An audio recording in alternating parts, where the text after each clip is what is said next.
এইরকম মানে পিস যার যার ঘরে আছে সে হাড়ে হাড়ে টের পায় যে এটা কি জিনিস, তাই তো।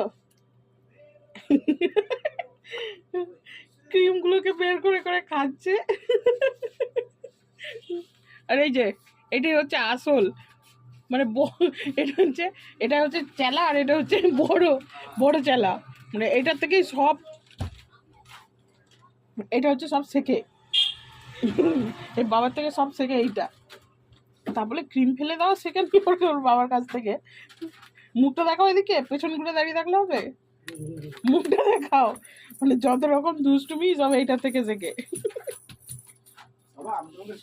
না না একদম না। আর যাদের ঘরে এরকম দুটো পিস আছে না, তারা হাড়ে হাড়ে টের পাবে যে কি জিনিস এইটা।